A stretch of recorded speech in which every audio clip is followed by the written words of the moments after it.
بعد ما مسعد بيتقبض عليه أثناء التحقيق، السواق بيعترف بكل حاجة وبيقول للبوليس إن مسعد وكارم هما اللي خلوه يعمل كده، وإن عمل كده أكتر من مرة.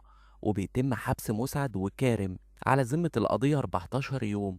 والخبر بيوصل لبسمة ومعتصم، وبسمة بتقرر تجري بسرعة على بيت مسعد وتنتهز الفرصة علشان تاخد ريم بنتها.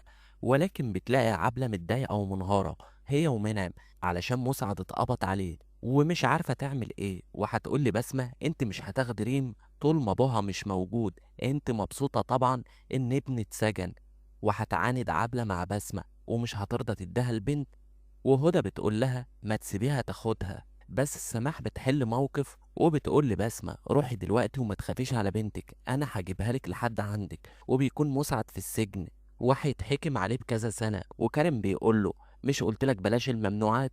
ما كنا شغالين على الهادي، دخلتلي السواق ودخلتلي ممنوعات، منك لله يا مسعد.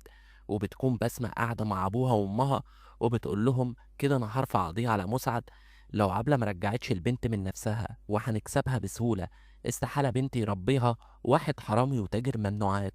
وبالفعل بتقدر بسمة تاخد ريم بنتها بسهولة وغصب عن عبلة، ومسعد بيكون في السجن. وبسمة بتعيش حياتها بشكل طبيعي مع معتصم لحد ما بتظهر المصيبة الكبيرة.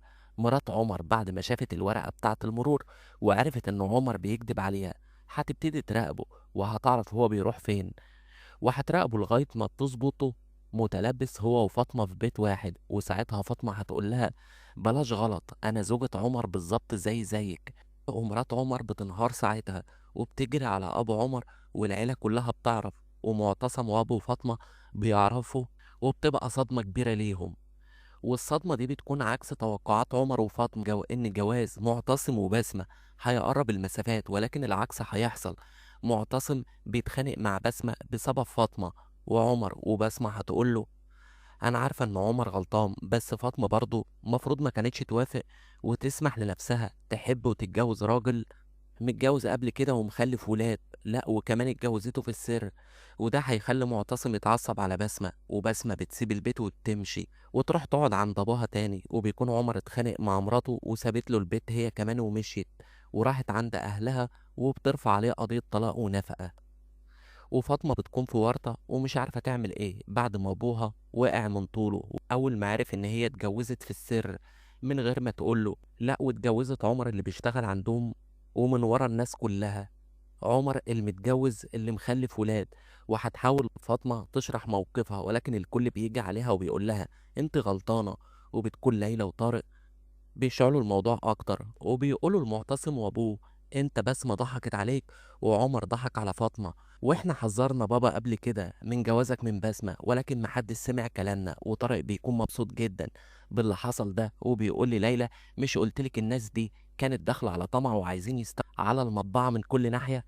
اما بقى يوسف، ريهام طلعت نصابة ومش كويسة زي ما توقع صاحب يوسف بالظبط، اخدت كل فلوس المشروع وهربت. وهتقوله مش هعرف اسدد وعندي ظروف والمشروع هيخسر كله.